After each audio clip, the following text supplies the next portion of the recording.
Assalamualaikum warahmatullahi wabarakatuh. Selamat pagi anak-anak. Bagaimana kabar kalian hari ini? Alhamdulillah, luar biasa.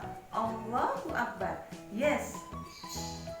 Anak-anak, pada masa pandemi ini, Bu Grisa harap kalian tetap semangat belajar di rumah.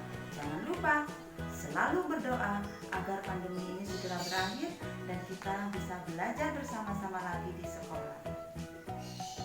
Selalu ikuti protokol kesehatan. Pakai masker jika keluar rumah. Rajin cuci tangan dengan sabun dan air mengalir. Jaga jarak dan jaga kebersihan lingkungan di sekitarmu. Anak-anak, sebelum kegiatan pembelajaran hari ini kita mulai, marilah kita bersama-sama berdoa agar kegiatan pembelajaran hari ini diberikan kemudahan dan bermanfaat bagi kita semua. Berdoa menurut keyakinan masing-masing. Silahkan. Hari ini kita akan belajar bersama-sama untuk pelajaran tematik. Tema 1, hidup rukun. Subtema 1, hidup rukun di rumah.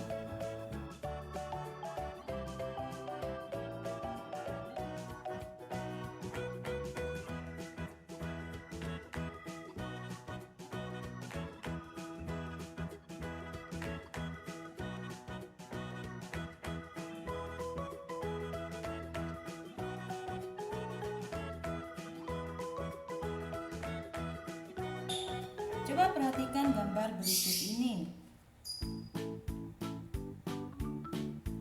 Ada 4 gambar yang menunjukkan hidup rukun. Gambar yang pertama, gambar Udin dan kakaknya sedang belajar bersama-sama. Gambar tersebut mencerminkan hidup rukun di rumah. Gambar yang kedua, gambar Udin dan teman-temannya sedang bersepeda. Gambar tersebut mencerminkan hidup rukun di tempat bermain. Gambar yang ketiga, gambar Udin dan Ibu saling berbagi makanan. Gambar tersebut mencerminkan hidup rukun di sekolah.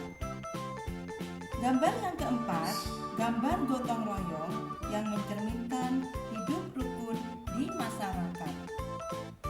Anak-anak, nanti ada 4 subtema yang akan kita pelajari di tema 1 ini.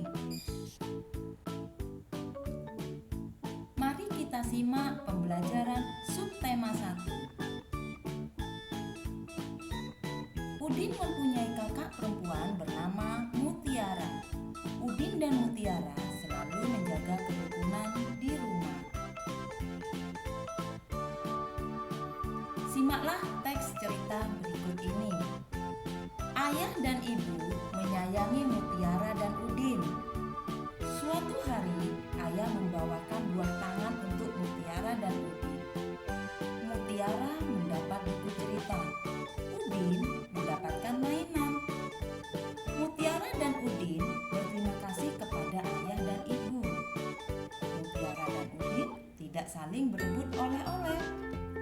Ayah dan ibu bahagia melihat buah hati mereka selalu rukun.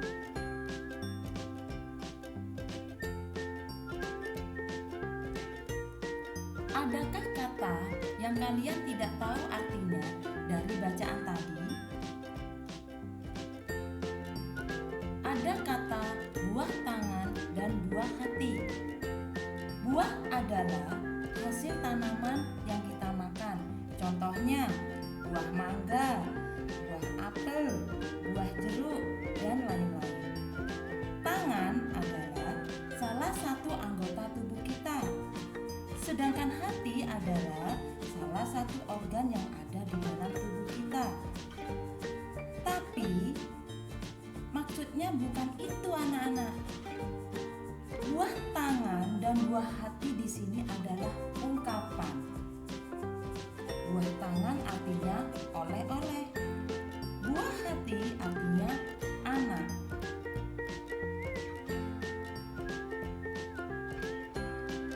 Lalu ungkapan itu apa ya?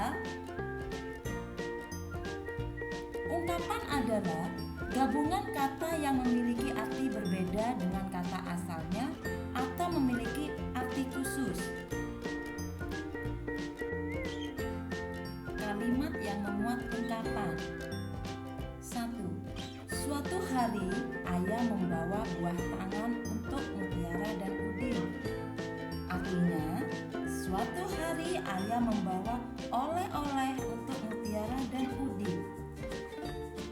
Kalimat yang kedua, ayah dan ibu bahagia melihat buah hati mereka selalu rukun. Artinya, ayah dan ibu bahagia melihat anak mereka selalu rukun. Contoh-contoh ungkapan. 1. Tangan kanan artinya orang kepercayaan. Rendah hati artinya tidak sombong. Kepala dingin artinya tenang.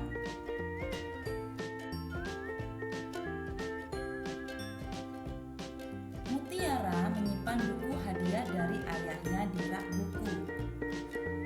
Perhatikan susunan buku di dalam rak. Buku-buku Mutiara tersusun rapi. Berapa banyak buku Mutiara yang ada di dalam rak? Bagaimana caranya agar kita lebih mudah menghitungnya? Udin bersama Mutiara mengelompokkan buku-buku ke dalam rak buku. Tiap-tiap kelompok berisi 10 buku. Satu kelompok sama dengan 1 puluhan. 5 kelompok sama dengan 5 puluhan, sama dengan 50. Di sini ada 5 kelompok buku atau 5 susunan buku. Tiap susun isinya 10 buku. Kalau 5 susunan buku, maka jumlahnya ada 50. Lalu ditambah lagi ada susunan buku yang jumlahnya ada 7. Maka banyak buku ada 50 tambah 7 sama dengan 57. Nah, di sini ada 7 tumpukan buku. Satu tumpukan isinya 10 buku. Karena ada 7 tumpukan, maka jumlahnya ada 70 buku. Lalu ada tumpukan lagi yang isinya hanya 7 buku. Maka jika dijumlahkan semuanya, ada 70 tambah 7 sama dengan 77 buku. Perhatikan kembali buku-buku di dalam rak. Buku-buku di dalam rak dikelompokkan sebagai berikut. Nah, Mutiara mengelompokkan buku-bukunya menjadi 10 kelompok. Tiap kelompok isinya 10 buku. Maka kalau 10 kelompok isinya 100 buku. Artinya rak buku berisi 100 buku. Amatilah gambar berikut ini. Ada gambar kubus. Satu kubus dianggap satu kubus satuan.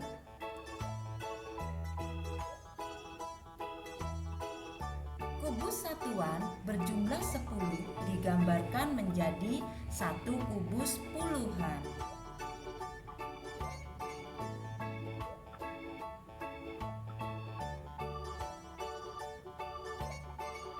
Kubus puluhan berjumlah 10 dapat diganti dengan satu kubus ratusan. Yuk perhatikan lagi di sini. Ada satu kubus ratusan, nilainya 100. Dua kubus puluhan, nilainya 20. Dan 4 kubus satuan, nilainya 4. Jika digabungkan menjadi satu, maka jumlahnya 124. Menulisnya 1, 2, 4, tapi membacanya 124. 2 kubus ratusan nilainya 200. 4 kubus puluhan nilainya 40. 5 kubus satuan nilainya 5. Jika dikelompokkan menjadi satu atau dijumlahkan, maka banyak kubus ada 245. Ditulis 245, tapi cara membacanya 245. Anak-anak, sekarang kita belajar menentukan nilai tempat. 1 kubus ratusan nilainya 100. Tambah 2 kubus puluhan nilainya 20. Ditambah 1 kubus satuan nilainya 1. Jumlah semuanya menjadi 121. Kesimpulannya, 121 terdiri atas 1 ratusan, 2 puluhan, dan 1 satuan. 121 sama dengan 1 ratusan ditambah 2 puluhan ditambah 1 satuan. 121 sama dengan 100 ditambah 20 ditambah 1. Angka 1 di tempat ratusan nilainya 100. Angka 2 di tempat puluhan nilainya 20. Angka 1 di tempat satuan nilainya 1. Mutiara gemar membaca buku. Ia membaca berbagai jenis buku anak. Ada buku cerita anak, ada buku pengetahuan, ada buku nyanyian. Di dalam buku nyanyian Mutiara terdapat lagu Beramah dan Sopan, ciptaan Pak Dal. Nah, yuk kita dengarkan lagunya.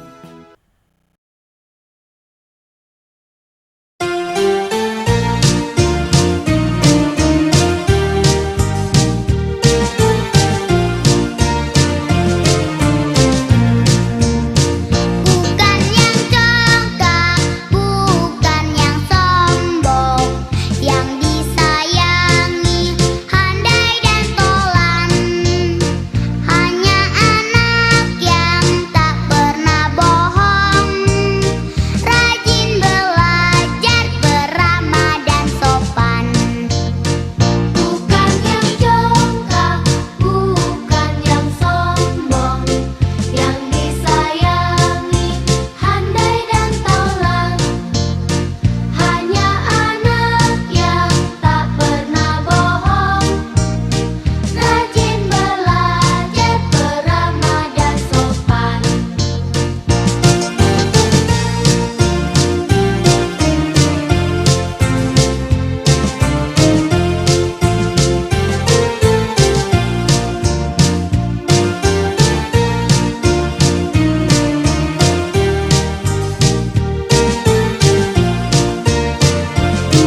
dan sopan? Dapatkah kalian membedakan panjang pendek pada lagu tersebut? Bunyi yang panjang terdengar lebih lama dibandingkan bunyi pendek. Panjang pendeknya lagu disebut irama. Selain panjang pendek bunyi pada lagu, ada juga tekanan kuat dan lemah pada lagu. Tekanan kuat dinyanyikan dengan lebih kuat.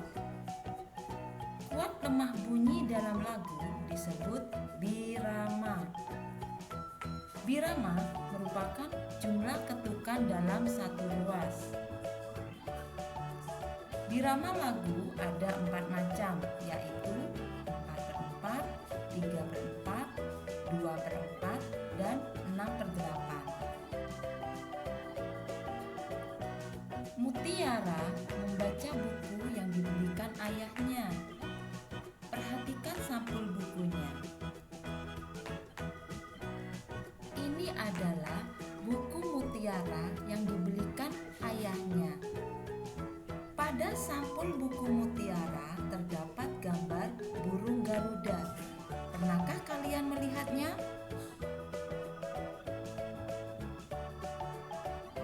Garuda Pancasila merupakan lambang negara Indonesia. Pada dada burung Garuda terdapat perisai yang memuat simbol-simbol Pancasila. Pancasila adalah dasar negara kita. Pancasila berasal dari 2 kata, yaitu panca dan sila. Panca artinya 5, sila artinya dasar atau aturan. Pancasila artinya 5 dasar atau aturan. Perhatikan simbol-simbol dan bunyi sila Pancasila berikut ini. Sila ke-1 berbunyi ketuhanan yang Maha Esa, yang dilambangkan dengan simbol bintang. Sila yang kedua berbunyi kemanusiaan yang adil dan beradab, yang dilambangkan dengan simbol rantai emas. Sila yang ketiga berbunyi Persatuan Indonesia, yang dilambangkan dengan simbol pohon beringin. Sila yang keempat berbunyi kerakyatan yang dipimpin oleh hikmat kebijaksanaan dalam permusyawaratan perwakilan, yang dilambangkan dengan simbol kepala banteng. Sila yang kelima berbunyi keadilan sosial bagi seluruh rakyat Indonesia, yang dilambangkan dengan simbol padi dan kapas.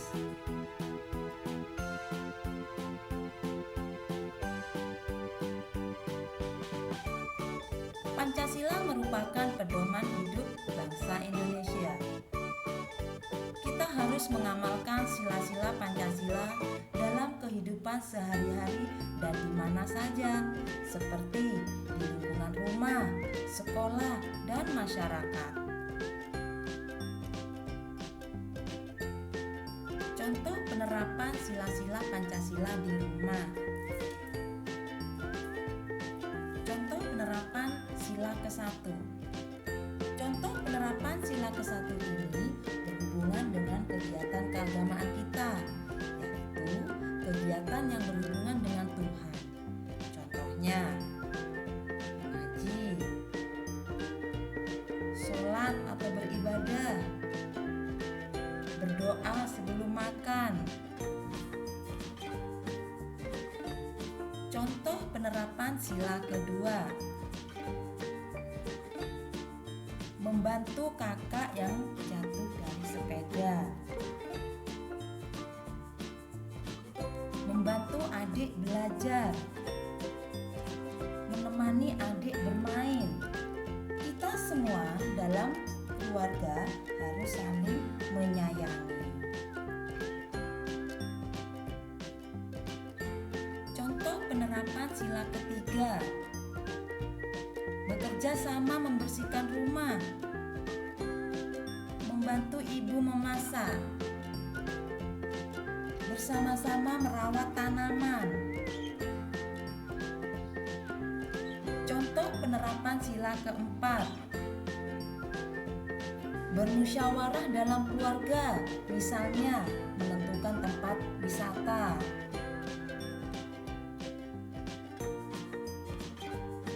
Contoh penerapan sila kelima: menabung, hemat, tidak boros, saling membantu sesama. Anak-anak, itulah contoh-contoh penerapan sila-sila Pancasila di rumah. Demikian anak-anak untuk pembelajaran kita hari ini.